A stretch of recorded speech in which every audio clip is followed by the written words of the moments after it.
Joining us now from the Stealing Signals Substack newsletter, from the Stealing Bananas podcast, and ship chasing a whole bunch of wonderful fantasy outlets and hubs of information. It's Ben Gretch. Ben, how you doing, man? I'm good. Thanks for having me on. I'm excited to chat with you. I'm very excited to have you. I love your fantasy content. I am a reader. I'm a subscriber. You and I, when J.K. Dobbins got hurt last year, I knew that there was someone else in the world as upset as I was because of what he could have been in fantasy. And it's because I was consuming so much of your stuff in the preseason last year. But I wanted to have this conversation with you because I've always appreciated your view on the fantasy world from like a macro level. And you and I were talking about this a little bit. You've written about this a ton over the last couple of years. Fantasy football analysis, I think, is fantastic right now. And there's so many really strong voices out there, and the information is so strong. But I think that as the ubiquity of that information grows and so many people have access to all the same numbers, I think that it's harder and harder to figure out where your edges come in fantasy football and where essentially how you be good at fantasy football in 2024. Like the answer to that, I think, has become harder than ever because there's so much information out there. So what I wanted to do with you today is kind of take a step back and kind of lay down a set of commandments or rules for how you should approach fantasy football in 2024. And thankfully, you are someone who thinks about it from this perspective a lot in your day-to-day life as is.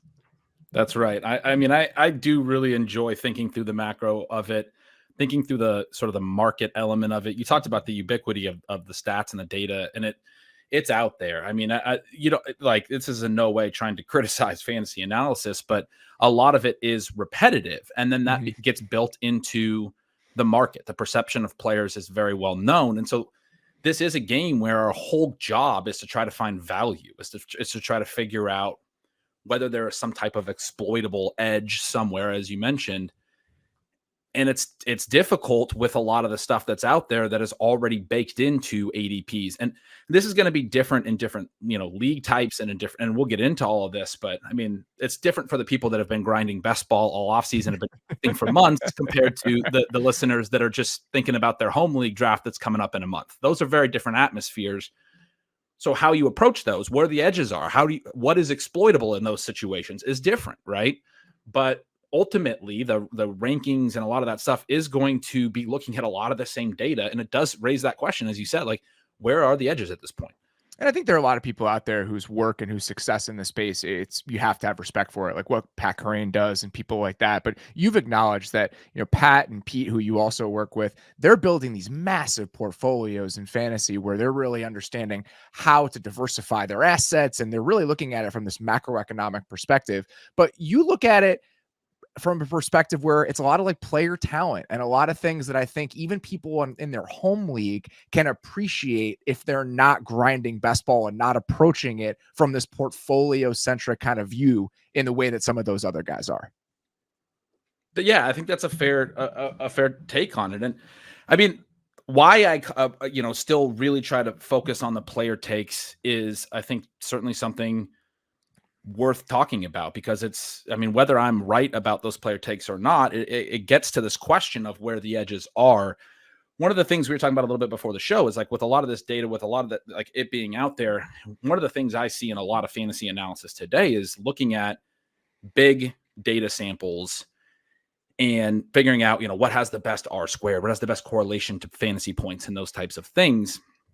I think in the fantasy industry, we run into this issue of misapplying the aggregate to the specific in some situations, where you figure out what has the strong correlation or strong by football standards, but most of them aren't very strong. And typically when we think about like the R squared, the idea of that, quick statistics, diversion here, but it's one variable. What percent of the variance of the thing we're trying to figure out, like fantasy points, is explained by the thing that we are testing, inputs, right? Yes. Yeah. The input, so if it's an R squared of 0.65 or something, then 65% of what we're trying to explain can be explained, but at least 35% that is unexplained variance. And this is the stuff that it's the reason why no football stat gets really particularly high in this way, because we can't isolate everything in an NFL play. It's different than like baseball, where you have a pitcher and you have a hitter, and you can get some higher R squareds in some of those types of stats.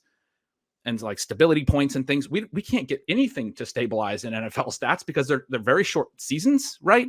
And then everything changes, and things change within seasons. And a lot of the assumptions that we're trying to make going into a season can change. Aaron Rodgers can blow his Achilles out on the second play of the season, and every Jets season-long team projection was based on one quarterback, a former MVP playing, and is now Zach Wilson playing. And it's just a very different landscape, not just for Garrett Wilson, his top receiver, but for total play volume, for points scored, for run pass ratio, for all of these things.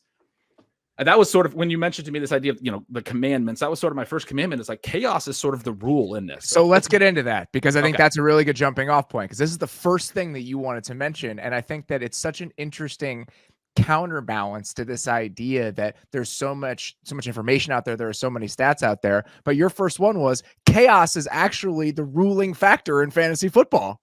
That's right. I mean, you got the Aaron Rodgers example.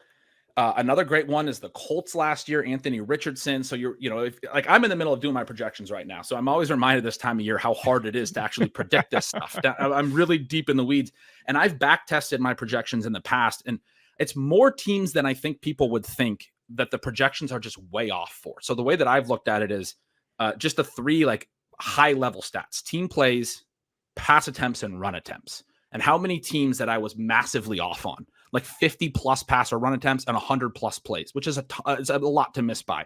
And the two times that I've looked at this heavily in the past, I was off by about half the league, by about 16 out of 32 teams. And there's reasons for that maybe are like, I'm just really bad at projecting, who knows? But some of it is the Aaron Rodgers. Some of it is the Anthony Richardson, where I'm projecting the Colts to be a very lean run heavy, rookie quarterback with mobility. And then they turn to a more pocket passing Gardner Minshew, who gets the ball out quick. It's a completely, especially for pass attempts, that like I would have projected the Colts way different if I knew that Gardner Minshew was going to take the majority of their snaps last year. But there's also stuff like, Jordan Love was a hit last year. This time last year, we didn't know what to expect. While, a lot of the other young quarterbacks are no longer starting for those teams. Justin Fields, Kenny Pickett, Sam Howell, Desmond Ridder, those guys were expected to be the start, or they were the starter going into last year, and they're no longer even on those teams. Being taken in the same range as Jordan Love in drafts. I mean, those other guys, Justin Fields taken 7 rounds ahead of where Jordan Love would have been taken in drafts last year. CJ Stroud and Bryce Young both going in similar rounds, late rounds. CJ Stroud hits, looks like the next superstar QB. Bryce Young flops in a way that is just, unfortunate. Just not really, I think, what anyone was expecting when he went first overall last year. You have non-quarterback stuff like Kyron Williams and Puka Nacua for the Rams, how that changes the expectations for their whole offense when those guys are hits, and no one really knew they would be hits. They were 20th round picks in drafts, right? So all of that stuff changes the parameters that we think we know at this time. It's not just like you got to be better at predicting. It's the ways that we're making these predictions. It's a moving target throughout the season. It will be different in week 1 than it is in week 8 than it is in week 16.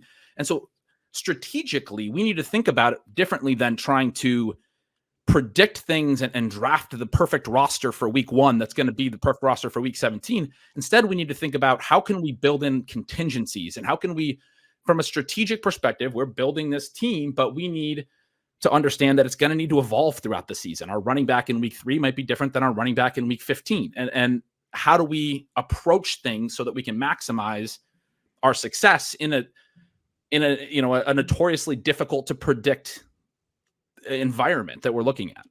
I've always appreciated the way that you phrase this, that uncertainty is opportunity. And I think that that's a really good way to conceive of fantasy football. Last year, I think the best possible example of that was the Miami Dolphins backfield, where you're looking at it and it's like, all right, well, you're kind of shrugging. And God help me as somebody who drafted Jeff Wilson in every single league before the news that he got hurt. But the people who wanted to invest in the Miami Dolphins backfield last year were correct. The uncertainty was opportunity there. We didn't know who it would be, but it was an absolute smash hit if you ended up getting Raheem Mostert or Devon Achane in one of those situations. This year, I look at stuff like the Bengals backfield or the Browns backfield, where you have these teams, that the Bengals specifically, that's probably going to be a pretty good offense. And we have absolutely no idea how that workload is going to shake out, but that uncertainty presents opportunity. And I think in the past, I would have been scared off from those things because it's like, well, I don't know which one it's going to be, so I'm going to shy away from stuff like that. When in actuality, not knowing which one it's going to be provides you opportunity that other people are scared off from when they shouldn't be. Exactly. It gets back to that market point. Everything in fantasy goes back to the price, right? And the Bengals backfield's a great one. I'm drafting them everywhere because I think that's a good offense. Those backs matter for fantasy production. We don't know who it's going to be. We don't know, Zach Moss wasn't particular. Like, he was somewhat efficient last year. He didn't look great on film. If you kind of watched him, there's some elements of his advanced metrics that aren't as exciting. Didn't get a huge contract. Chase Brown barely played, got like 50 touches. Those are the main two guys that are being drafted. And it's like, what do we even have here? Who are, you just wait until that guy? August 18th Samaje Perine signing. You just wait for it. It's going to ruin everything for all of us. Yeah. Everyone is terrified about that. I'm getting that from even like casuals that I know in real life are texting me, well, what happens when Perine lands there? And I'm like, it's baked in, right? So it's all about cost at this point for that particular situation. It's all about cost. One of the big things that comes to this idea of chaos being the rule, and one of the things that I'm going to write about a little later this summer, but I don't think it's emphasized enough, is how short statistical peaks are at the NFL level. That it's very difficult to sustain elite production for 5-10 years. And so there's this reality that by the time you see something and you're like, oh, this is there in the data, I trust it now. It's, look at this guy, I can chalk this guy up for X. It often means that it's probably about to go away. The situations like Mike Evans having 1,000 yards received, what makes that run so incredible is that it's like impossible. Like, no other receiver has ever done anything like it, for good reason. It's very, very difficult to do that at the NFL level year in and year out. There's age stuff, there's health related stuff, there's just situational changes around players. And so I think there's, a lot of analysis that goes, this guy has only done this so far, and this guy over here has done this. And so how could you possibly rank this player over that player? Well, when you start to think about the fact that that statistical peaks are very narrow, you're trying to predict what's going to happen next. And you realize that having to see it before it happens is kind of a silly concept. And instead, you can say, well, I think this is going to happen. And this is, this guy is trending one way. Great examples of this are Garrett Wilson. We just talked about Aaron Rodgers. He's one great example where his production, his statistics don't look great for the last 2 years, but we know the quarterback play is a mitigating factor. And then Drake London, who's also going near him. For him, it's not, it was somewhat the quarterback play. It's also the offense, where now with a new coordinator, a new quarterback, the expectation should be like maybe 100 more pass attempts in this passing game. So you can look at stuff like his targets per route run as opposed to his raw targets. There's a lot of people that are like, this guy's never had 120 targets in a season. How are you going to project him for 150 this year? Well, that's exactly what I'm doing. Like, I think their team is going to have so many more passes so it's being willing to predict. That's the part of the chaos is the rule element. It does free you up to think like, I'm okay predicting things that I haven't seen yet before, because that's what happens every season in the NFL. And especially at running back, which I think is something that you wanted to point out. It's so volatile from year to year, and the peaks are so short. And this is an easy one. This is easy pickings. But like Bijan this year, we have never seen him have a monster season. If he had 2,200 total yards and was the number one running back in fantasy by a huge margin, if Christian McCaffrey misses like 2 or 3 games, would that surprise anyone? Even if you've never seen it before? No. And so that one's sitting out there. That's a sitting duck. But there are subtler ones that I think you could point out as examples, because that position specifically, if you're waiting for it to happen, if you're waiting for Austin Eckler to be the number one point scorer 2 years in a row and you're taking him in that range, it's going to fall off way faster than you want it to. Right. Yeah. The running back thing, this time last year, Eckler was a first-round pick. He had led the NFL in TDs 2 years in a row, and now he's on a different team and he's a mid-round pick. And a lot of people are just like, he doesn't have it anymore. And I'm actually kind of wondering if he's a little bit undervalued, because maybe last year was just the one, injury-plagued season. Maybe he rebounds from a health perspective. And that was also a terrible situation. That the Chargers running game last year, the Chargers running game in the last 2 years, the receiving is what sustained him 2 years ago. But the Chargers running game overall was absolutely abysmal in the way that it was constructed. And like even a slight uptick in situation, there's a chance that he bounces back. And the fact that he's going for next to free right now, it feels like that those are the types of, again, an uncertainty presenting opportunity. That's an example, even if it's not a fun guy to click on at this stage of his career. Yeah.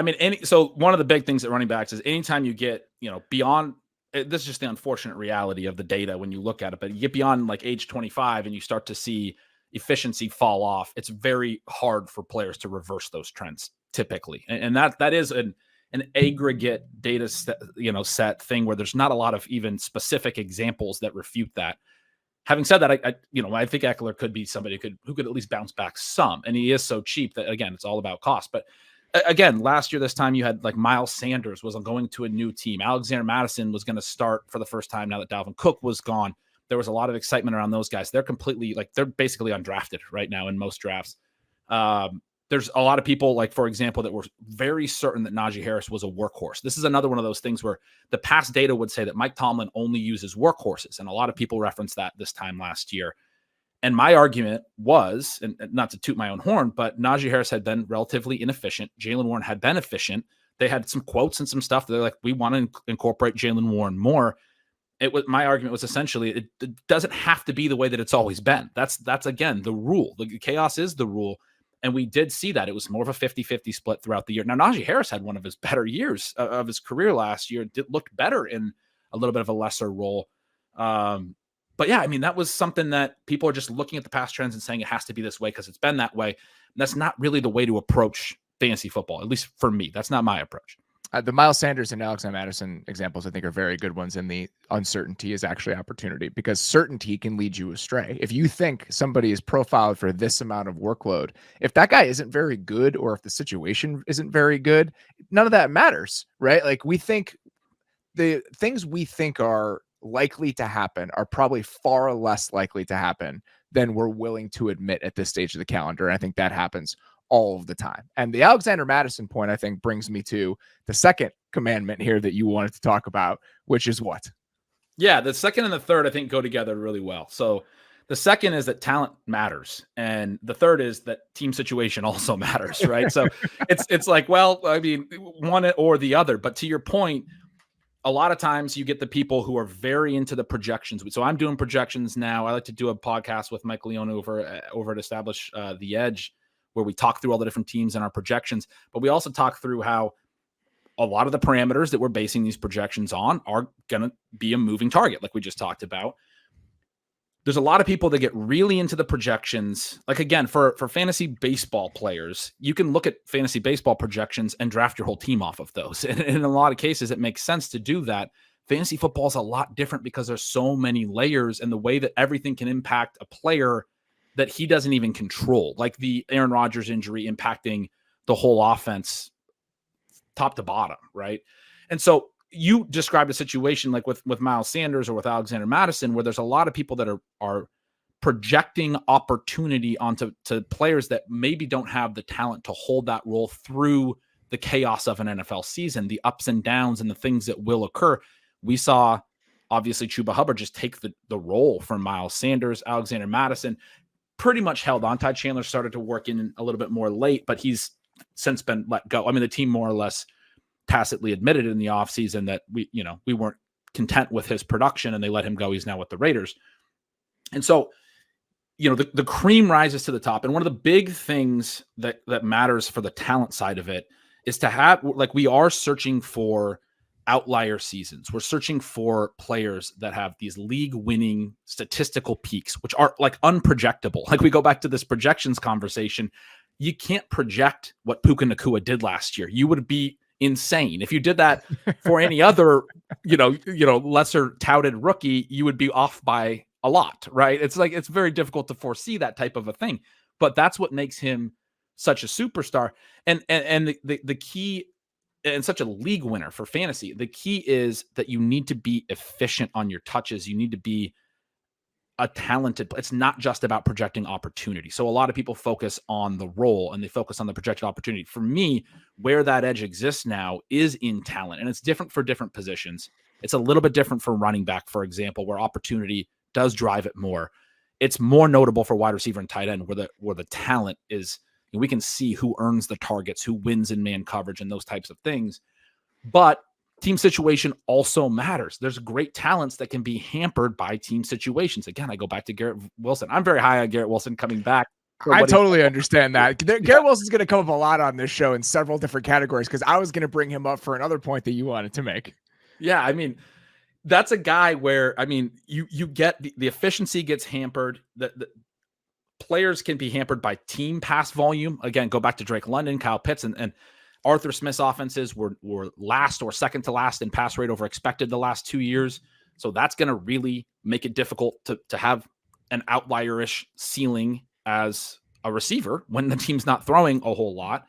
And so, I mean, the big thing about the team situation element is every NFL team is pretty unique. And you do want to think about it from their roster depth, the talent of their backups, to their coaching staff, their scheme, the concentration of playing time. That's a big one. The Rams, for example, are a team I've always loved because they'll play their starting running back a ton. And they did with Kyron last year. Once he took over, he had like 4 or 5 games with 90+% snaps. I mean, running backs typically don't, even the best in the league, don't play a lot of games 90% snap rates. And the receivers will run routes on, 98 to 100% of dropbacks, whereas some other teams' number one might be at 80 or 85%. And that's a meaningful gap where the concentration is something to target in a Sean McVay offense, in a Mike McDaniel offense in Miami, as you talked about with those running backs. Even though they use multiple backs, I mean, they concentrate. The ball goes to the guys that Mike McDaniel wants to get the ball to. And so there are so many elements about the team situation that also matters. Can it elevate talent, and can it hold talent back?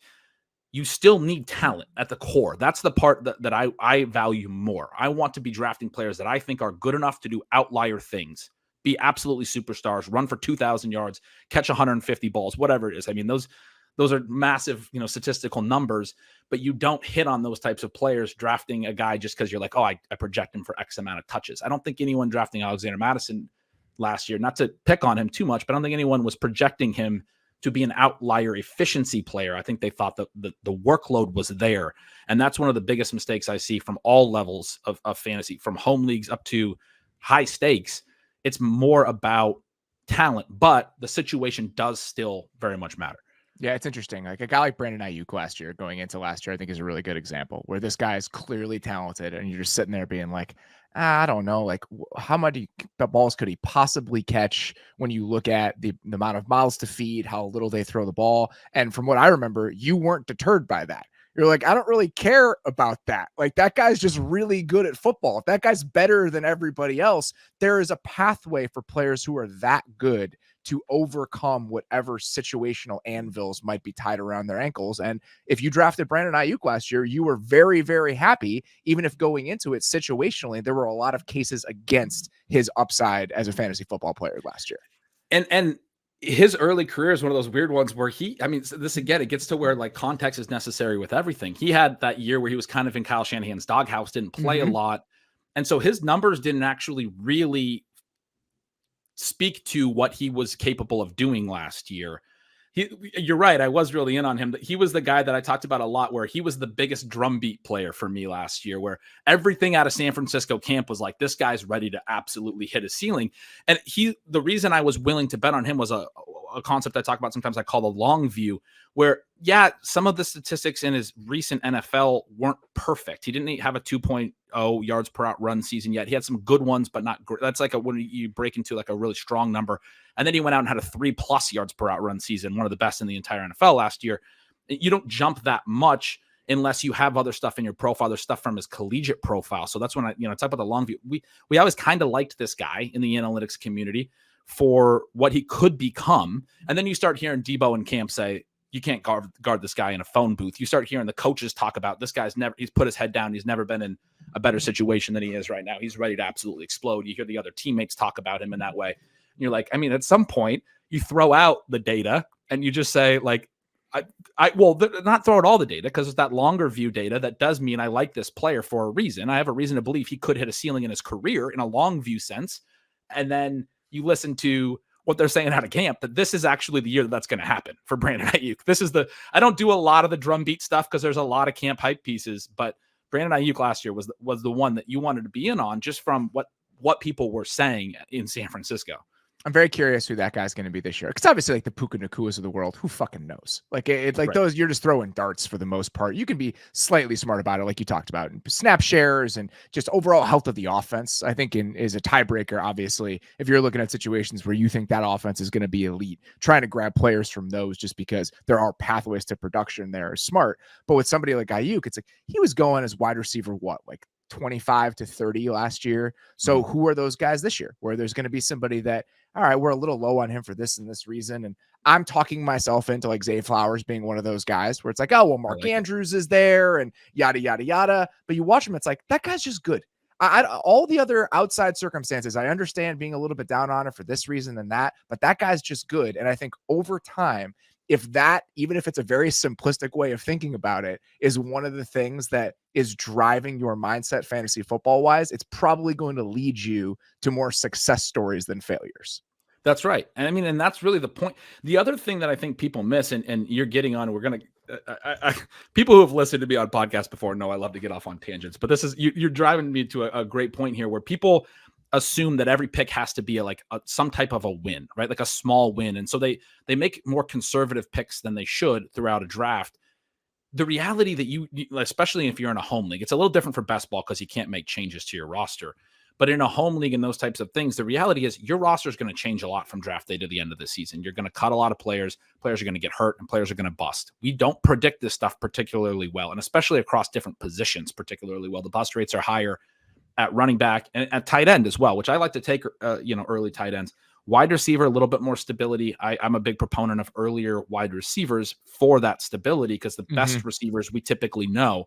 But the reality is I think drafters are afraid to miss. And you were just talking about that type of a bet where I'm not afraid to miss when I draft. And it's really one of the edges. You should, because you're trying to win.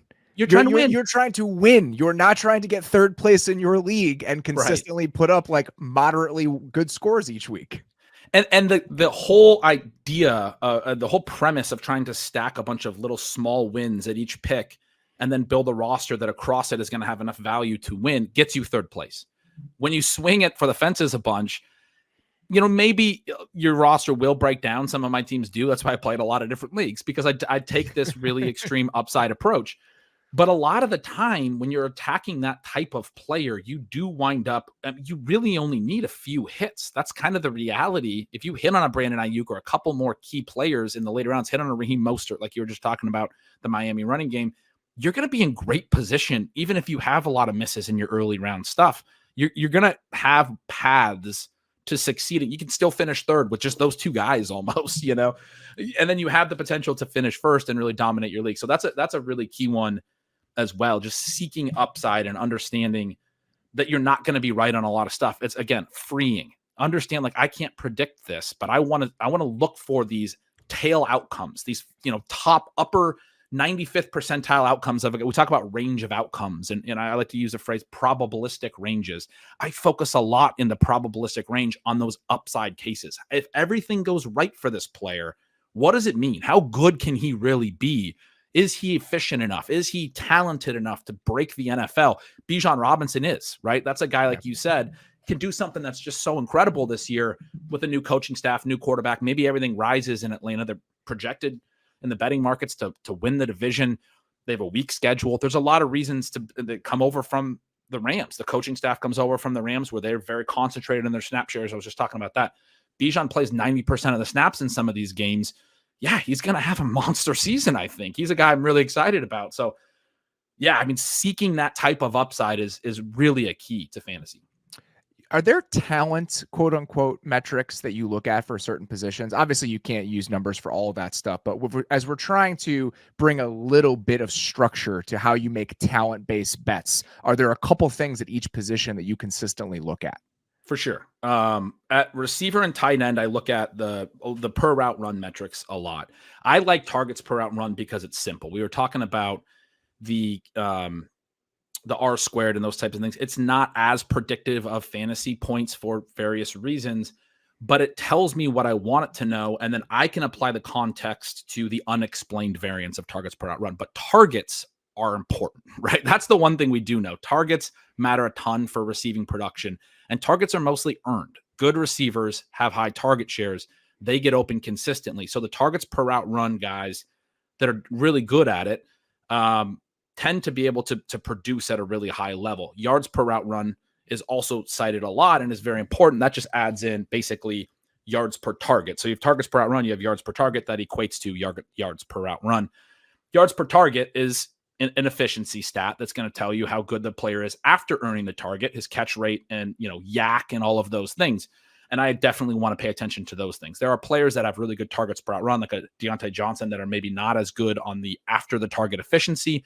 I still love his target ceiling as he goes over to Carolina. Like, he can just rack up so much volume that the production can be there. The yards per target can be explained by situation also, though, right? Like, that's one of those situations where if you're a player who has a ton of targets per route run, you're consistently earning them. I think we can safely say that's probably based on your talent and ability. And if there's a gap between that and your efficiency production, and you look at terrible quarterback situations, it's easy to tell yourself a story that that number can see an uptick if the situation that player is in even modestly improves.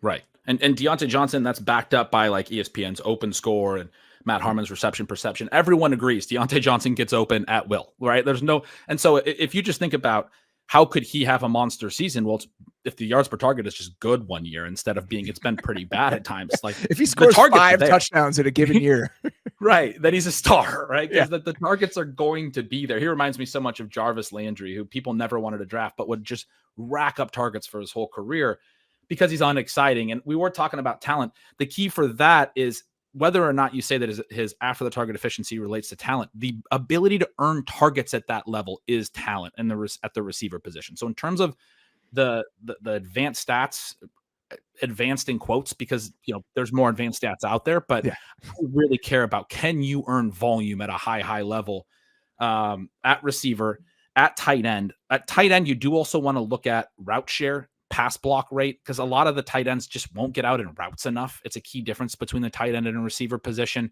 Like Noah Fant, for example, has a chance this year to finally run a lot of routes. Basically every season of his career from Denver and Seattle, he's split routes with other tight ends. Maybe that's a Noah Fant issue, but I think maybe it's some of the offenses that he's been on. And now that Colby Parkinson and Will Dissly signed in free agency elsewhere, I think there's some potential that he actually sets a career high in routes run this year and is an intriguing, very late tight end option. So somebody that I like late, but the routes run element is very key for 10. You can't put up a lot of stats if you're not actually going out to pass, for a pass, but you need to also, again, earn targets per route run, and then the efficiency stuff in addition to that, the yak, etc. So I mentioned Deontay Johnson. The kind of player that I love is like an AJ Brown, right? You get the high ADOT as well as another number that is important. Air yards are important.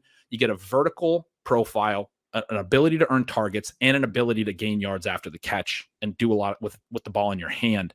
That's a superstar wide receiver. Those are the three things that I'm trying to identify. But players can be very successful without that. On the running back side, a lot of it really is situational, but missed tackles forced and yards after contact. I usually look at missed tackles forced per attempt, yards after contact, missed tackles forced per touch, which includes the passing game, yards after contact per attempt, just for the rushing game, because it's a little bit different. But those are two stats that tend to be the best at showing us who can. And if you think about it, it makes sense. Who's the running? What do you want from your running back? You want him to be able to force missed tackles when he gets into space against one defender, or break a tackle and get yards after contact. In what areas does he transcend his surroundings? That would be the answer. Those are the numbers that we can ascribe to that sort of idea. And I'm really interested in this idea of fading projections and fading rankings, fading preseason rankings, because I think so many people can adhere way too strongly to that sort of stuff. So as you've looked at best ball drafts, rankings at this stage, who are 2 or 3 guys that you feel like the projections and the numbers and maybe projected workload would make them high picks and you're just not seeing it right now? That's a good question. Saquon Barkley is going in the early second round already because he's moving to the best offense he's ever been in. The other key stat that I look at for running backs is I call it high value touches. For me, I'm looking at the percent of touches that are receptions and then carries inside the 10-yard line. So receptions are a lot more valuable for fantasy scoring than rush attempts. And so one of the other commandments I had here is knowing your league type, and the scoring stuff matters. So in a PPR league, especially, you're getting a point for each of those receptions. It's a little less important in a half PPR. It's less important in standard as well, but you're still talking about in the passing game when they catch passes, higher yards per reception than an average yards per carry. So you're still gaining more yards. It's important to have that receiving stuff for the yardage efficiency. The Eagles' backs have not caught a lot of passes the last few years. DeAndre Swift used to earn a ton of volume with the Lions. That was a big part of his profile. He didn't get it last year. It's because of the mobility of Jalen Hurts, design rushes, and then also, when he's looking downfield, he's basically getting to 1 or 2 reads and then taking off and running a lot of the time. Not specifically Hurts necessarily, but that is the trend across all mobile quarterbacks. I'm not trying to disparage his ability to get through his progression specifically, but if you look at the data, Mobile Check quarterbacks. down as scramble is a very real thing that has Right. come up over the last several years Yes. when you're looking at these guys. So that's an important understanding is you're not going to get as many high value touches when you have a mobile quarterback. That we talked about Austin Eckler a little bit ago. That's one of my concerns. You have Jaden Daniels there, probably young quarterback's going to look vertical or look at the vertical routes and then scramble as opposed to dump off to the running back a bunch. Especially because that's what Jaden Daniels was in college. There's not a lot of imagination necessary to see him being that type of player. So that's a complicated element to Eckler's profile where he could rebound, but also not get the necessary work because of situation, which is important. The immobile quarterbacks tend to then check down at a really high rate. That's a lot more valuable. So Saquon's a guy that I don't know will get enough receiving. He would have to rush at a really efficient rate to make his ADP make sense, and then have to get a lot of rushing touchdowns. A lot of people are predicting without Jason Kelce in there that the tush push might not be as successful. We might get more running back rushing TDs. And DeAndre Swift did get a lot of carries in close last year. He just didn't convert a lot of them. Was just, it's one of those stats that's pretty fluky, frankly. And he got tackled at the 1 yard line a bunch of times. And then Jalen Hurts ran it in from the one. Maybe some of that will translate over to Saquon Barkley rushing TDs, but he's going to need a lot of rushing TDs essentially to make up for it. So he's one guy that's a concern for me. I have a question on that because I think the Kellen Moore introduction is interesting in that it's almost a complicating factor because I assume they're going to want more answers against pressure than they've had in years past and just a more diversified kind of traditional drop back game. And I wonder if the Saquon signing and bringing him in is almost a byproduct of them needing a player with that sort of profile in a Kellen Moore offense. As you're looking at these sort of circumstantial situational factors, how much do player traits trump a certain coordinator or play caller's history? Like, do you think that there's more inertia to who Jalen Hurts is or more inertia to who the play caller is? It's such a good question because it definitely does in some cases. The player traits definitely do trump the situation. I think that's a mistake people make is focusing too much on the way things have been within an offense. This is a case with Hurts where I think the trends are pretty strong. Like DeAndre Swift's fall off from, and they were talking about trying to get him involved as a pass catcher last year. I remember in camp. There was a lot of hype around that. And we just saw this on another guy who was a good pass catching back. They wanted to do that. They wanted to have a short passing game to him. And they did at times, if you watch the games, kind of force feed him targets. The problem is there wasn't enough of those like non-scripted targets where like you're just getting the check down because again, it's how Hurts is reading out the play and then what he's doing at the next step of his progression. He's often looking to run. And so I think it's more in this, I could be wrong. It's a pure analysis thing, but I think in this case, it's more about Hurts than it would be about, even if Kellen Moore wants to implement that, I don't think it'll win out in this case. But it's so interesting, the push and the pull of that and like how much it is value one versus the other. It's really difficult. I mean, that's a really tough thing to kind of drill down on every single offseason when you're looking at which things have changed for any given team. It absolutely is. As we're kind of going through these commandments, the fourth one I had was the know your league type thing. It's very important to understand your scoring system, all of those types of things. There's a big difference in approach we talked about between home leagues, high stakes stuff, best ball. The fifth one was understand how offenses attack and how defenses game plan for them, which is we're kind of getting into now. And I think this is really important for a variety of levels. But one team that I just came across an old take on was San Francisco as I was going through their projection where like late in the season, I can't even remember where I got this take, whether it was just my own, may have gotten it from you, but San Francisco late, it felt like it was this fun paradox of Brock Purdy's MVP candidacy that it felt like defenses were actually saying, because most defenses we know from the Great Play Callers podcast series that you guys had last year right now are trying to stop explosives, but defenses against the Niners, because they want to force teams to matriculate the ball down the field. They want to force them into third downs, and then enough third downs, they're not going to actually get the first downs. The difference with the 49ers is they were so efficient when you forced them to matriculate the ball down the field with CMC and Debo and all the misdirection and everything they can do. It's not 4 yards, we got you on 3rd and 2. It's 6 yards, you didn't even get us into a third down.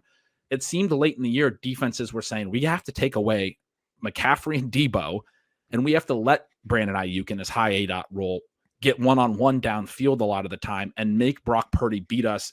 None of these are good answers. It's not to say that they thought Brock Purdy was bad defenses, but they were like, look, this is our best opportunity for something crazy to happen.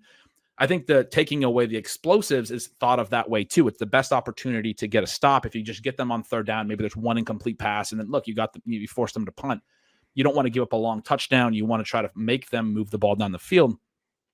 Against the 49ers, defenses are playing it differently. I think that helps explain Brandon Ayuk's efficiency, for example, that he was in a different situation than other high-end receivers. His efficiency, when I referenced that, was absolutely through the roof, and rightfully so. But he's another example of a player that I think is maybe a little overpriced. He only got 105 targets last year.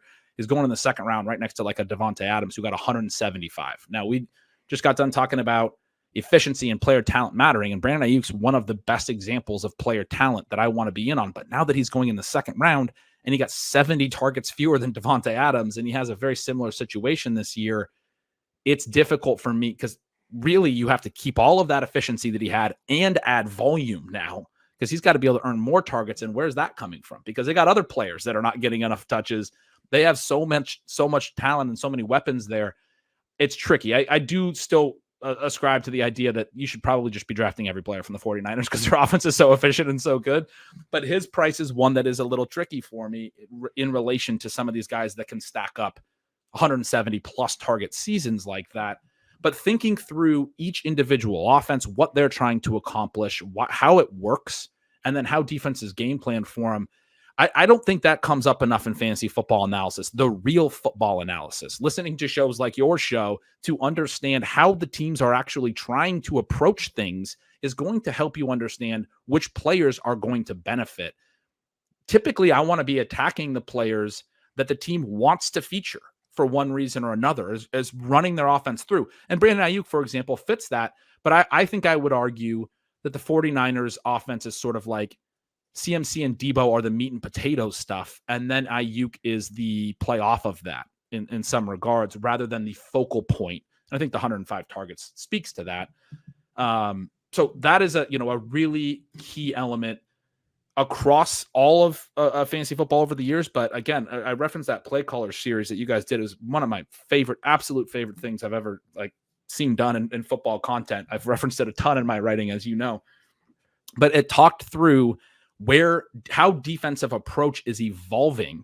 And you guys had all the coaches on. You had Robert Saleh talking through it. Like, we don't want teams to score in 2 or 3 plays. That's the idea. And Sean McVay saying, we like when defenses follow the rules, when they play cover 2 and do what they're supposed to do, because we know how to attack that. But right now we have defenses doing as Jordan Rodriguez talked about, the this and that mentality, covering space, trying to do a lot of different things. And so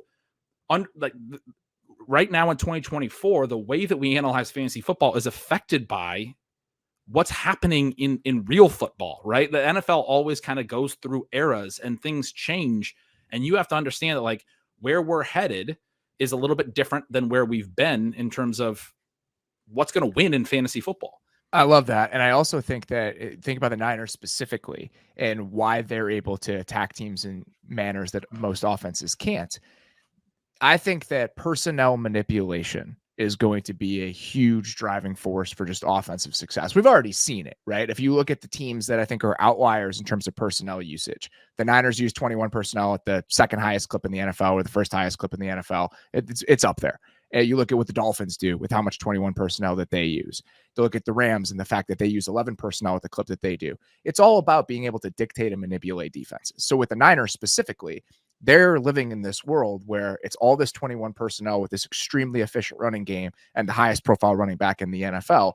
They face a ton of heavy boxes and they face a ton of single high safeties, which is counterintuitive considering how efficient the passing game is, but it makes sense considering the way they deploy their players and who their players are. So you're going to get a lot of one-on-one opportunities on the outside for somebody like Brandon Ayuk consistently. And this isn't just a case of how good a running game is either. Think back to the way that the Browns defense played the Texans in the playoffs. It made absolutely no sense to play all of this single high safety against CJ Stroud. But because the Texans are using all of this heavy personnel, you're going to get a lot of cover 3 against the Texans offense. Well, what does that do for somebody like Tank Dell? It allows him to eat on the outside. And that's somebody that you think about talent, the efficiency numbers from last year. I think he's going to get underdrafted because of the other players on that offense, but we're one Steph Diggs injury away from Tank Dell potentially being a league-winning player because of those personnel driven circumstances that we're talking about and the pathways to production and just what his ceiling could be because of how talented of a player he is. So I think considering those things is hugely important. The Rams running game is like that. The Rams running game, how often the Rams ran into 6-man boxes last year. I think they had the 3rd most rushing attempts into 6-man boxes in the entire league because of what the passing game looks like. Well, if your running game is efficient, which their running game was last year, you're going to get tons of great opportunities for those guys because of the way that defenses are playing them. And so there's layers to this, and you're really digging in. You really have to study this to find advantages. But I do think that there are a ton of them to find if you're thinking about it from that perspective. And loved that. That's very the Rams have been doing that since Todd Gurley. I remember looking at his numbers against light boxes back in the day.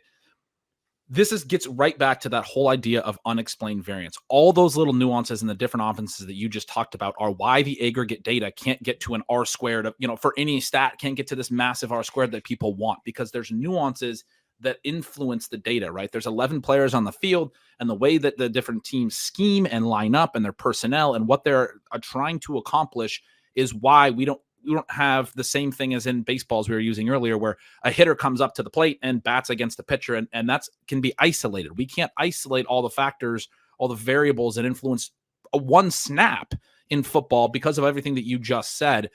And that becomes where the edges are. That's what's, important to understand in fantasy. It's not just, looking at what data says or what, league-wide aggregate trends are, and then trying to then apply that back to an individual position. Like I use that concept of misapplying the aggregate to the specific. I certainly don't want to call anyone out, but a very small thing that I saw recently in relation to the per route run data, stats that I was talking about earlier, yards per route run, targets per route run. There's been a lot of great work done to show that there's some biases there, and there's some key caveats that need to be considered. One major one being the fewer wide receivers are in the formation, 2 wide receiver sets are going to tend to lead to higher targets per out run, yards per out run rates than 3 wide receiver sets or 4 wide receiver Corey sets. Davis numbers from like 2020. Right. Yeah, Hayden Winks did great work on this. Shout out to him. And it's important stuff, but I also hesitate to misapply that to certain individual situations. And when I said that, I saw that applied to Drake London last year, and I was like, man, the reason he was in so many 2 wide receiver sets is the reason that Kyle Pitts went in the top 5, because he's not a tight end. He is a matchup nightmare. Yes, the data is going to show you that they're in a 2 tight end set, but the reason that Drake London's in more 2 wide receiver sets than another receiver is because the Falcons are playing that tight end at receiver more than other tight ends are being played at receiver, right? So it doesn't actually, like, what's the spirit of the aggregate data? And how do we make sure that we're applying it correctly? That's a great example of one where I would be like, the context of the Falcons offense is important. The fact that Kyle Pitts is a tight end in classification doesn't change the fact that Drake London's still running routes against Kyle Pitts, who's lining up at receiver, essentially. We're not contextualizing that data correctly, in my opinion. And so that's the type of example of something that, that's, again, it gets to why the unexplained variance is there and those types of things. And I think there's a lot of, I don't want to be too critical of other fantasy analysts, but I do think we are a little bit stale with some of our analysis, where it's like, we're going to look at all of this aggregate data and then say, here's the player that sticks out like a sore thumb, and I want to apply this aggregate number to the specific situation. The reason that player sticks out like a sore thumb is the context that I just, like, Drake London sticks out in that rate because Kyle Pitts is playing receiver, right? So we got to think through why the player is sticking out like a sore thumb, and not take data that doesn't apply to his situation and then try to apply it to him to bring down his, projection, if you will. So anyway, there's a lot of nuance to all of that, but man, when you're talking through the different offenses, the way they play and that kind of stuff, that to me is so key. And I don't believe it's applied enough in fantasy rankings and enough in the market and in ADP. And again, it's all about price and what can we exploit in those types of things. Those are the situations that I want to think through. I want to think through what the team wants to do as the season evolves, as there's chaos throughout the season. Who's the players that are going to succeed? And the coaches are going to say in the film room through the week, I want to get this guy the ball more. You just talked about Tank Dell. This is what we're trying to do schematically, how he fits in. We want to get him the ball more. And the example you use were like, if we're one Stephon Diggs injury away, one of my favorite points when you have this unprojectable situation where there's too much talent and not enough targets to go around. Like, this is one of the reasons I hate projections. You have 3 really good receivers there, and you can only project so many targets. I can't project them all for 150 targets. There wouldn't be enough targets in the offense. It doesn't add up. But those typically are opportunities relative to the market. Now, all 3 of the Texans receivers are pretty pricey so far in drafts, so maybe it's not a great opportunity this year for this example. But the point is, there's a little bit of a contingent element here where if somebody gets injured, the other 2 are really good players in a really good spot who now suddenly, if that's the way that the chaos strikes this offense, they suddenly project for way more. If we just change the parameter to remove Stephon Diggs, as you said, maybe he misses a little time, Tank Dell's projection rises how much? Because he's good enough to go earn that available opportunity now. So he's what I would call a small miss, big hit type of player. Those are the types of bets you should be trying to make in fantasy. His projection might not look exactly the same as his cost. It might look a little worse, but that's just because there's not so much opportunity there. But that's a high floor play. That he's a good option. And then if things break a certain way, he's a big hit player. He can be a massive win for you. Those are bets to make for sure. Let's get to number 6 here. Your 6th commandment that you wanted to talk about. Yeah. So as we start to move down this list, it's more specific to where. So a lot of the ones I was talking about before are, I think, universal across years. These are more specific to 2024. So a couple different notes from each of the different positions. For running back, I think right now, and it's a key thing that people who are coming back from the summer and starting to look at ADP and planning for their home drafts are going to notice, is that running backs are not going as high as they used to, and they haven't been for a couple of seasons. But a big part of that is not just that drafters are really into wide receiver and zero RB and all of that stuff. It's also when you think about the NFL over multiple years, there's a little bit of a lull in running back talent at the prime ages right now, just because of some injuries and some draft classes that maybe didn't hit the way that we wanted them to. Running backs do tend to age a little quicker. And so the running backs that should sort of be in their prime years right now, age 23 to 26, have not those. There's like, so if we look at the round 1 and 2 running backs from 2019 to 2022, I'll just read them off real quick. 2019 was Josh Jacobs and Miles Sanders. Miles Sanders especially has not panned out, at least to this point of his career. Josh Jacobs maybe has, a second wind in him with the Packers. 2020, Clyde Edwards-Helaire, we can pretty safely call a bust. We have DeAndre Swift, who's been banged up, moved around a couple teams, could be interesting with the Bears this year. Jonathan Taylor, who I think is one of the bigger hits in this group of running backs. Cam Akers, a bunch of injuries and other stuff. J.K. Dobbins, a bunch of injuries. A.J. Dillon, probably just not good enough. That's first and second round running backs in that class that I loved. That was a fun class. If Akers and Dobbins maybe stay healthier. Yeah. 2021, Najee, Etienne, and Javonte. Even Etienne, who's maybe the biggest hit there, missed his whole rookie season to injury. Javonte had a very serious multi-ligament knee injury. It's so telling that Travis Etienne is the biggest hit of all of those. When you think about what his rookie year looked like, the fact that we're this far into it, a couple years removed, and you can definitively say Travis Etienne is the biggest fantasy hit of all of those guys, tells you everything you need to know about the point that you're trying to make here. Right. Yeah, exactly. So Javonte still coming back from this multi-ligament knee injury. Najee, probably a little bit of a bust as a first-round running back. And then 2022, you have Breece Hall, the other big hit, but also had a big knee injury at one point, and that plays into the expectation, although he's going in the first round. Kenneth Walker, James Cook, those are some intriguing guys, but they're going a little later. They have, teammate competition. They haven't been monster hits. There's nobody really in there that's been just healthy and productive from day one, like an Ezekiel Elliott was early in his career. Christian McCaffrey had his injuries, but we don't have a Christian McCaffrey in this group necessarily. Maybe Jonathan Taylor, Breece Hall are the two that I would point to and say these guys could be absolute stars, and they're going high. But part of the reason right now running backs are going a little lower is we're just in this, and there's ups and downs of the different positions, but we're in this era right now where running back talent is a little down. Some of the best running backs we have are the aging ones. Christian McCaffrey is going as the RB1 overall. It's been a lot of years since an older back like him as being the highest drafted one. Well, I guess other than him, because he was last year as well. He's been the outlier for several straight seasons. Right. And I think in terms of usage, situation, all of those things, so many things line up in his favor that it's not surprising for him to be treated differently than any back has over the last 5 or 6 years. Right. And I mean, you think back to even like the Adrian Peterson era, right? He was the number 1 overall running back for multiple years in fantasy. David Johnson only really had the one great year, but you had Le'Veon Bell, you had Todd Gurley, you had the Christian McCaffrey period, you had Dalvin Cook and Alvin Kamara, multiple years of first round picks. These guys were all really, really good year after year after year. We just haven't had as many from that 2019 to 2022 running back class that have really hit in those ways. And so that does change things. It changes the way that we evaluate running back. It's an important consideration. The whole idea around the zero running back strategy is that, running backs do tend to bust a little bit higher, or at a little bit of a higher rate. The high end running backs are typically the ones that go in the first and second round that have these really elite ceilings, these legendary ceilings that we were just talking about Bijan Robinson might have, and he's going in the first round for good reason. But if you don't take a running back really early, there's this running back dead zone, which is a concept that I coined when I was writing over at CBS, that in the third, fourth, fifth round tends to be these aging veterans that we're just projecting volume for. Now, that is an area of drafts that is kind of shifting because of all these other trends. We actually have some pretty intriguing kind of more upside running backs that are falling down into those ranges.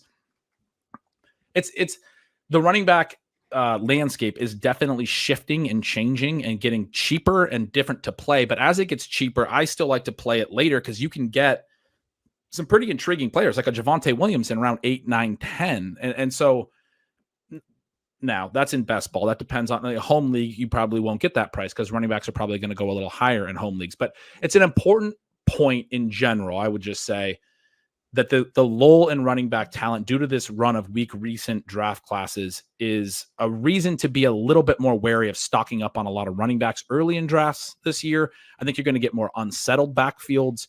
We saw some late round running backs really hit because the starters aren't as strong around the league necessarily. So then that can lead to some flipping in the backfields. Mostert was a later round pick last year. Kyron Williams obviously takes over for Cam Akers right away. And those guys were absolutely smashers in the late rounds. So I do like, generally speaking, in fantasy this year, being on that zero running back axis of things and waiting at running back and getting your early exposure to the wide receiver position. One of the big reasons for that is the next one, that the big trend last year at wide receiver was an increase in wide receiver one production. So I love this one. I absolutely love this one on so many different levels. There's a few big reasons for it. So I wrote about RPO usage last year, but a big reason why RPO usage is leading to more number one wide receiver numbers is the linemen have to run block, right? And so the play either becomes a handoff, a run, so it's not an actual pass attempt, or the quarterback has to pull it and he has to go to his first read. He can't go through a progression, or he gets an eligible man downfield with his linemen who are blocking downfield. We always see the smart offensive line analysts when these ineligible downfield plays flags get flagged. I see like a Mitchell Schwartz or somebody will comment on Twitter, this is on the quarterback. He didn't get the ball out quick enough. You can't extend on an RPO. You got to throw the ball to the first read. So it's either not a pass attempt or it's a pass attempt to the number one receiver, which consolidates the target share for statistical purposes on the number one receiver. That's one main reason. But there's also elements to the defense, which I'm hoping maybe you can give me some insight into. But I think the ways that defenses have been playing and these shifts that we've been talking about a little bit on the show have led to the receivers that can really win quick, the alphas, the stud wide receivers getting quick targets. The data as it is, I looked at fantasy scoring for each team's top wide receiver or tight end. So, the Travis Kelce for the Chiefs. What percent of their team's wide receiver and tight end fantasy points, so non-running back, downfield option fantasy points, what percent the top downfield passing weapon accounted for the last decade? I looked at it for all teams. Then I looked at it for just the top 20 ratios each year, because you could have some teams where a guy is the top guy and then he ends up getting hurt, misses some games, and it kind of messes with the data. Then I just looked at it for the top 10 ratios. And based on each of those little windows. And so to give an example of what I'm trying to say here, like the number one team last year was Miami, which means that, or the reason for that is Tyreek Hill accounted for 44.8% of their total wide receiver and tight end fantasy scoring. It was very concentrated in Miami, right? The next team was Chicago with DJ Moore, was Dallas with CeeDee Lamb. It was the Jets with Garrett Wilson. Even though they scored a lot fewer total points, he still accounted for a really high percentage of that, right? So that's what we're looking at. If you look at it from the full league over the last 10 years, you look at the top 20 teams, top 10 teams, each of those shows that we had the highest rate last year since 2015. And you go way back to 2015, offenses were a lot different back then. This number had been falling over the years since. It's a stark uptick in 2023 relative to like 2020, 2021, 2022, because we've been having more spread offenses, right? We've been getting less concentration to the number one, more passes to the ancillary second, third receivers. And so this is, I think, a really interesting one, especially when you think about the context I was providing at running back, where the wide receiver ones in most of these offenses are going early in drafts, and we know who they are, and they're studs. You probably want to be trying to get those guys as much as you can in the early rounds. It's a great question. And I'm trying to figure out what the schematic drivers of it might be. The first thing I think about is just deployment. I mean, the idea that a guy like Justin Jefferson, if he was the number one receiver in an offense 10 years ago, would have been a 95% lineup as an X outside the numbers player. That no longer happens. I think offenses are just better at finding opportunities for their best players by moving them all around the formation and creating matchups. So I think that's driving a decent amount of it. I also think that this is just a product of, I would love to see if this was actually true. But I think if you look back at the way that Peyton Manning played, the way that Tom Brady played, the way that Drew Brees played, there isn't a necessity to drive targets to one player because you're consistently making the right decisions based on what defenses are doing to you. It feels now, with so many younger quarterbacks in the league, the offense is catered to them in a way that it wasn't with those guys. So with Peyton Manning, where you're looking at it, it's like, all right, well, it doesn't matter if I have Demaryius Thomas, Eric Decker, Wes Welker. I'm going to find the best option on this play.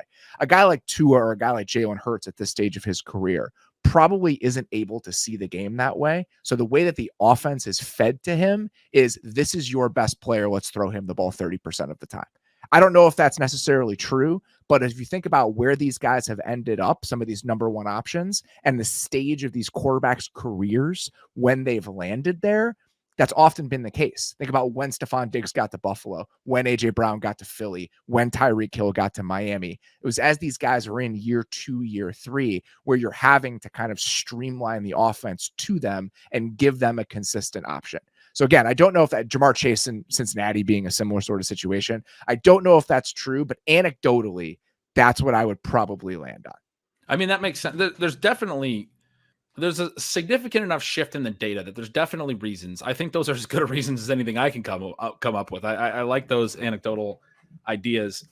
For me, this is a trend. We talked about the NFL going through eras and evolving, and it's one of those things. I mean, you can go back to, the 80s. The passing games used to be really high ADOT, throw downfield, high interception rates. And then suddenly you had Bill Walsh in the 90s and you had the West Coast passing offense. You had shorter passes.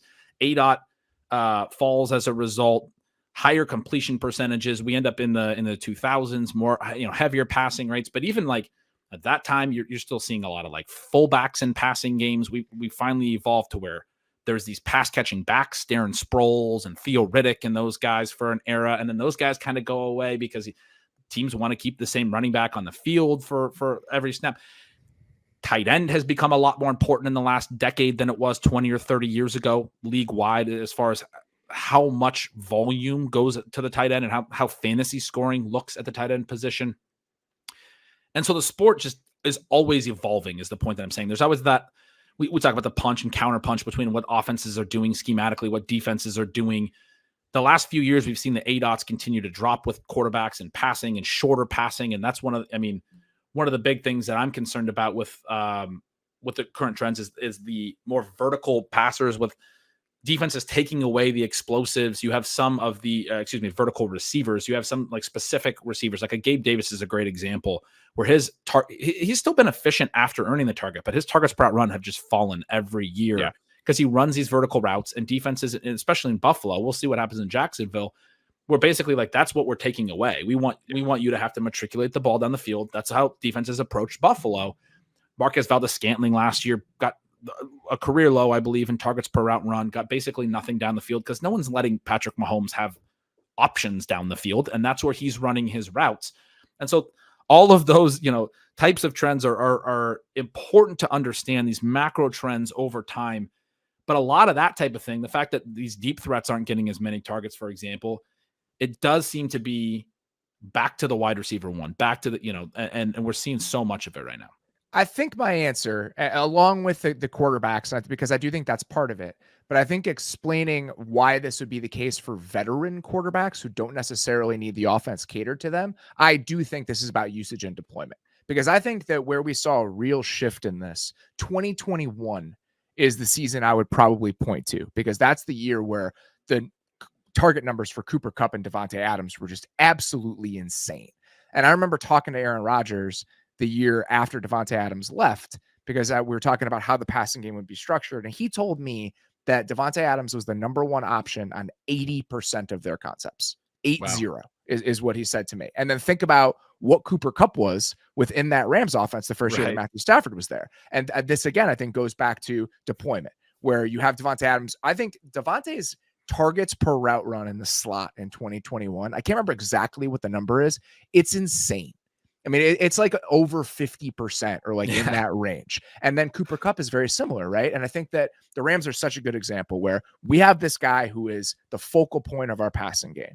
We are going to create as many opportunities as possible for him to be matched up on a linebacker based on the way that we deploy our other receivers. So those are those moments where you saw Tyler Higbee lined up as the number one outside, where you're burning him against a corner, and then you have a guy who's going to get 190 targets for you working against a linebacker consistently.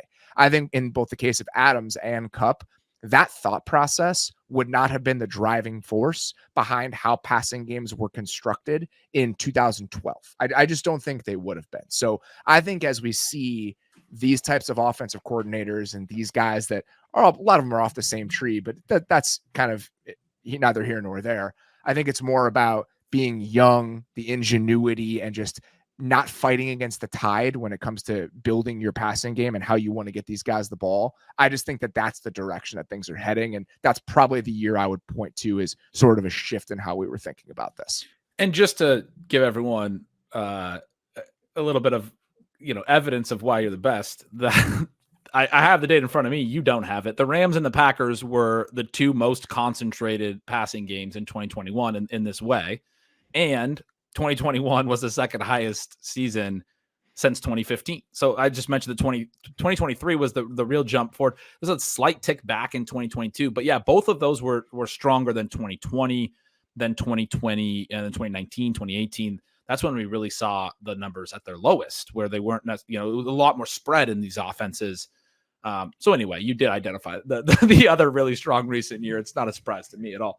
The other position we've talked about running back and receiver, but that I think is really key for 2024 is tight end. That we're just sort of in a tight end golden age. The way that I've been saying it in some of my shows and some of my writing over at my newsletter is I don't think we've ever had in fantasy football, and I've been playing since the late 90s, 7 profiles as strong as the top 7 tight ends this year. And that would be Kelsey and Kittle and Andrews are all a part of that group. Those are the guys that have been there for the long time. They're the old guard. Typically speaking, the elite tight ends are good for multiple years. Those guys are all there. But you had Laporta and McBride, who were just true breakouts last year. Laporta has one of the best rookie seasons that you've ever seen at the position. Trey McBride takes until year 2, has kind of a weak year 1, but year 2 is just massive. He was actually better than Laporta in targets per out run, in yards per target, in yards per out run.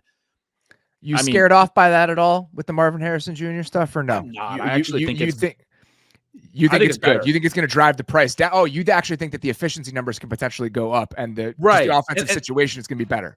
Exactly. So one of the fun facts about Harrison and about rookies, even for the rookie receivers that have been smashes recently, both Jamar Chase and Justin Jefferson, both of them individually averaged at least 2 targets per game more in their second season than their massive breakout rookie seasons, which is to say that you don't walk in the door at day 1 as a rookie receiver, even if you get drafted high and even if you're a superstar, and earn the target share that you're ultimately going to earn. It's going to take Harris. He's going to be good, but I actually think it's hard for him to be a dominant number 1 wide receiver immediately from day 1. And maybe he will be. And then if he is, I actually just think it's like, okay, now you have Tyreek Hill and Travis Kelce in the prime of the Chiefs years. Cause I think McBride's that good. I mean, he was so good last year, 2+ yards per out run. But I do think actually this is a great setup where Harrison's going to draw some coverage. It's going to, like you said, it's going to help McBride's efficiency in some ways. there's some other interesting players in that passing game as well. I don't want to just completely ignore, but I really do think it's going to be these two guys, and that McBride can be. I'm going to probably rank him as my tight end 1. He's going tight end 3 right now in drafts, but I'm really excited for McBride. And then I'm still leaving a candle on for Kyle Pitts for some of the reasons we talked about, the potential for a lot more passing volume, a lot more route share. Yeah, we talked about it a couple weeks ago on this show. We did our NFC North or NFC South lingering questions from last year, and I was the one I wanted to dig into was how good are these trio of young skill guys? Like, are the candles a little too bright in the way that we're projecting them moving forward? With the first two guys, with Bijan and Drake London, it was like immediately after watching one game, it was like, we're set. Like, those guys are just good. With Pitts, it was like you can just see the change in usage and the change in what type of profile he has as a player helping him. And I think that's also from a football perspective, but from a fantasy perspective, I'm curious about this because I honestly think the best way to get the most out of him as a football player is for him to be more of a traditional tight end, in the sense that not as an inline player, but more as a slot player than an outside player. And that's going to make his ADOT go down. But I also just think that's what he's best at. I don't think he's a good outside the numbers vertical player. And that's probably a dirty thing to say for his fantasy value potentially, but I think overall having him be a little bit more of a middle of the field or underneath yak sort of option is actually the best way to get the most out of him. This offense will do that, and that's why I think that your lighting of that candle was justified, because I think there are a lot of things that potentially line up to get the best version we've seen of him so far. One of the big reasons I'm still so excited about him is what does a hit look like statistically, because he does have this really high ADOT. I love this take because it would be great if we could get some more of the higher catch rate, lower ADOT, easier to complete plays. But the reality is, even if they move that direction as you're talking about, he still has the athleticism and the profile to have some vertical targets, which not all tight ends do. And that's the part of it where it's like, what do you get when you're right? We started talking about outliers and those things. Like, maybe Pitts isn't very good, and a lot of people have been burned by him and they don't want to do it again. For me, the way I look at it is like, if you're wrong, you're going to lose, because he's going to be, statistically speaking, he's going to put up numbers that rival what receivers can do. Like, the yards per reception can be so high. He had the 1,000-yard season as a rookie, and he did it on, it was not that many catches. I don't have the number. I'm going to pull it up really quick, but I think it was like 68. Yeah, it was 68 receptions. Personally wouldn't be swayed by the rookie year numbers, because I think a lot of the rookie year production was in the realm that we're talking about, where he was an outside the numbers vertical player. I would think of Kyle Pitts and what he can be in this offense. I would look at Cooper Kupp and Puka Nacua usage over the last couple of years. You don't need vertical production from those two guys necessarily to have them put up monster numbers. This is a lot of in-breaking stuff over the middle of the field. And I actually think that's where he's best, and that's where he wasn't used enough. I would implore you, go look at the yards per route run numbers and the EPA per target numbers with him lined up in the slot last year versus him lined up out wide. It's night and day. His yards per route run as an outside player were bad, like actively bad, even among tight ends. But if you put him in the slot, I think he's in the top 5 among all tight ends, and that's with a really negative set of circumstances with the quarterback, with the offense, all of that kind of stuff. So, and his catchable target rate was just atrocious. So that's where, like, I'm still putting a little bit of like, maybe his outside numbers are so bad because they couldn't just get him the ball out there, down the field out there. He's just not that type of player to me. I really don't think he is. I think it's so tempting to look at him and see him with the vertical speed that he has and just say like, oh, he can play like a receiver, so we should use him that way. But it's one of those things like Jurassic Park. Just because you could doesn't mean you should. Like, that's just not the way to think about this. And I watched some of the things he did on benders and in breakers and even corner routes from the slot. That's what I'd be most excited about from a vertical perspective. If you think about Cooper Kupp's vertical production in like 2021, it's all corner routes from condensed splits. So there's some vertical production and some vertical opportunities, but it's not outside the numbers go balls. Like, that's not what I want to see, because I don't think that's the best way to use him. I love this. And I mean, you're still describing a higher ADOT type of player than most tight ends, because a lot of them are like 5 ADOT, and you're not talking about a deep threat, but you're talking about, we can still get the type of, so ADOT tends to correlate with yards per target. We can still get the type of yardage efficiency that could lead to, but I love what you're talking about here. You're getting me more excited about it because the target numbers, the reception numbers could go up with more of those types of plays, like you're saying. I mean, you're comparing him to some high volume receivers. So that's fun. Well, if we're talking about that as concentration, right? And if his role can be a blend of receiver and tight end, but not in the way that it was over the last couple of years, in a way that actually leads to higher efficiency. If the targets are concentrated to him and Drake London, but it's in a much higher volume, higher efficiency offense, we can get the best of both worlds. You can get what you got over the last couple of years in terms of workload on a per snap basis, but the efficiency can line up in ways that it didn't before, and the usage can actually line up with his strengths more than it did before. So I think there's absolutely a world where all of that stuff comes together in a way that it hasn't even when he was a rookie. And if people aren't following why we're comparing him to the Rams so much, it's because Zach Robinson comes over from the Rams. He was a passing game coordinator for the Rams last year. He's the new offensive coordinator. So it's really fun to think through Drake London and Kyle Pitts as the new Puka Nacua and Cooper Kupp, right? Like, I mean, I think that makes a lot of sense. It's the type of offense you'd expect them to run. It's not just pulled out of nowhere. We went off on a tangent here, but so how are you thinking about the way that those top 6, 7 tight ends and the quality of that position, which is a severe left turn from where it had been over the last couple of years? How does that kind of change your thinking for when you want to draft these guys and how you want to approach the position? So just a few years ago, I was really into Pitts going into year 2 after he had a 1,000-yard season as a rookie, a young rookie. And that's another exciting thing about Pitts. He's still very young. He's 23 years old right now. But he was going very high in the top 3. And I argued that year that the top 3 tight ends had a chance, because the rest of the position was fairly weak, had a chance to really gap the field in a way that gives you such a positional advantage in fantasy that you wanted to be seeking that. That did happen. Both Andrews and Pitts didn't, for a variety of reasons, didn't do great. Travis Kelce was the one who was the tight end one, who everyone knew was the tight end one. He scored about 100 fantasy points more than every other tight end in that season. He was the linchpin for good fantasy builds, taking one of these elite tight ends. It's a little different when there's 7, right? Because multiple guys could have great seasons. You have these young guys that are breaking out. You have the veterans who are very strong. George Kittle's going at tight end 7 out of this group. That guy's a star, right? But he's going there for some of the reasons we talked about with like Tank Dell, where it's like you can't project. We talked about it with Ayuk. You can't project him for enough volume, but we know he's an efficiency superstar. You go look at his efficiency every year and all the different alignments. I mean, he's just an absolute monster. We just know that about him. He is getting up there in age, and people I think are a little bit concerned about the injury history, some of those things. But he's going tight end 7. When George Kittle's going tight end 7, I think that tells you about all you need to know, because he had a very good season last year. He had one of the better seasons of his career. He wasn't falling off or anything.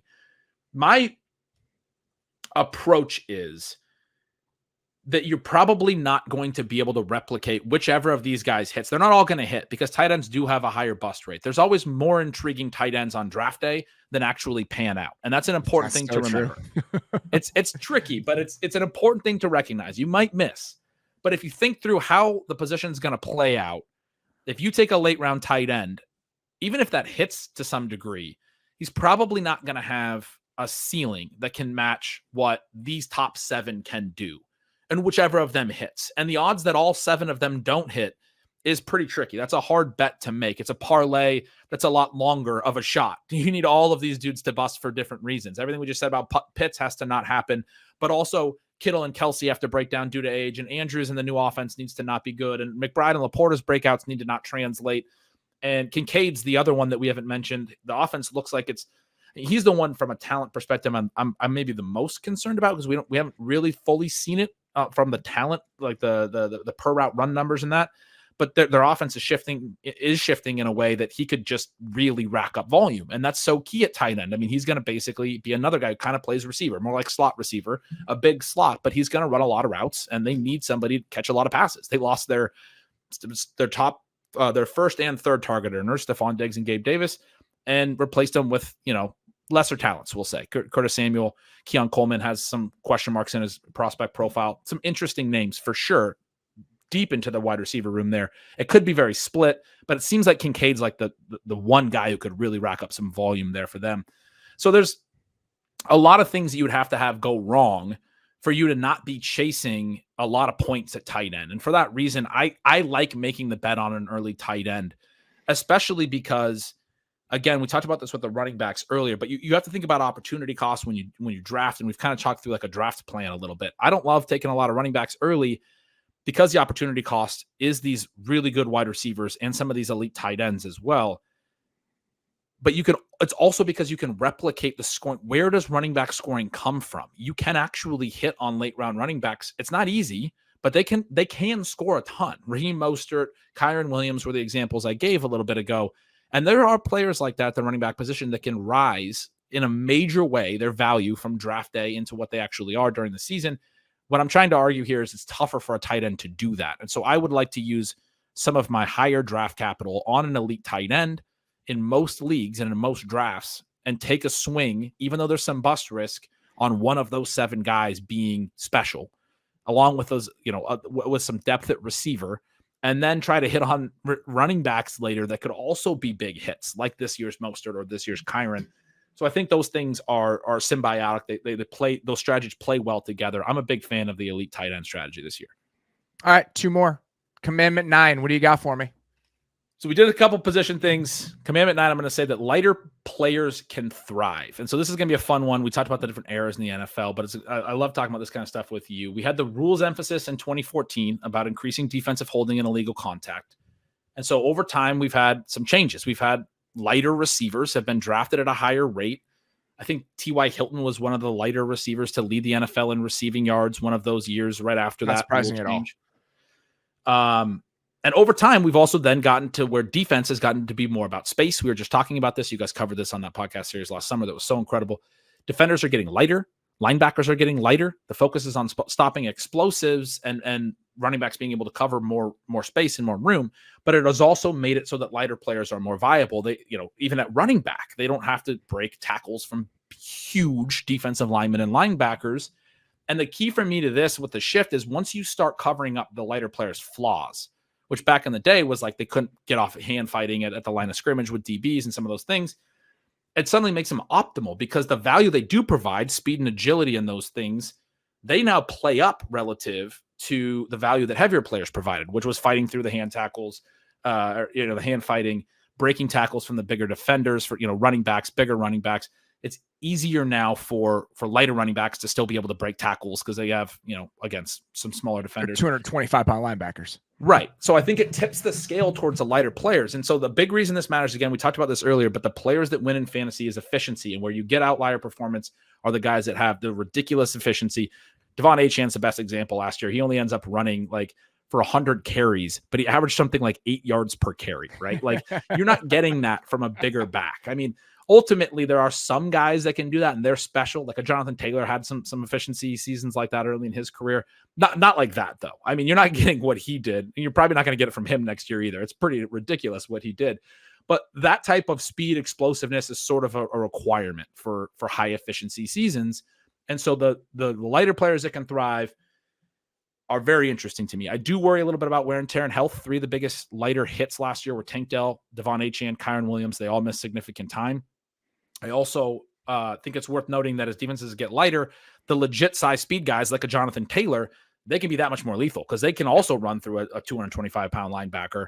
Derrick Henry has been the best example of that over the last 10 years, as things were shrinking. I mean, I remember writing about this in 2016 when the Cardinals were walking Deion Buchanan down to be a linebacker, and the Titans were just like, we're gonna use 12 personnel and to full back on every single play and run the ball 40 times a game. And you just see what Derrick Henry looks like compared to those sorts of defenders. And it really does make for a market advantage. And I don't think guys have really thought about from that perspective. For sure. So it's a little bit of a looser commandment or point, but it's one of those things that I think is happening in 2024. It's worth thinking through.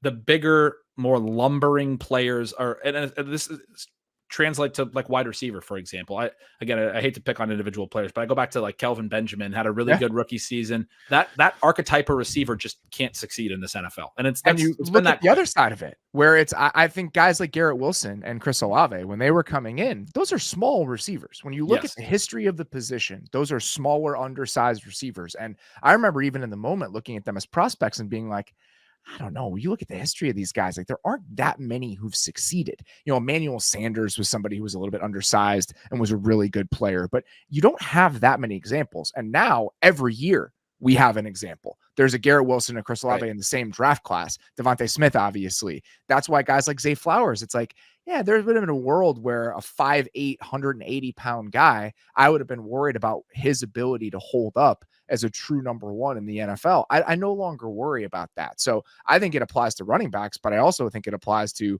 the types of receivers we've come along and seen been really successful over the last 5 or 6 years. Right. And the key is, as you just talked about, if you look in the data, I mean, when I was coming up as a fantasy writer in 2015, the data told you weight correlated to fantasy points at receiver. You needed to be big. And then this stuff changed, right? And now every year we're just rewriting that rule of like how small can a receiver actually get and how productive can they be. But like you said, I mean, the history wasn't there for a long, long time. The last commandment, 17 game seasons. It's eventually going to be 18 game seasons. It seems like the focus on player health. I think this is really important for fantasy as well, especially for the home leagues, the any type of season long league as compared to best ball where you can't really do a ton about it. But in a season long league, in a format where you can make your start sit decisions every single week, I think it's really important to think about.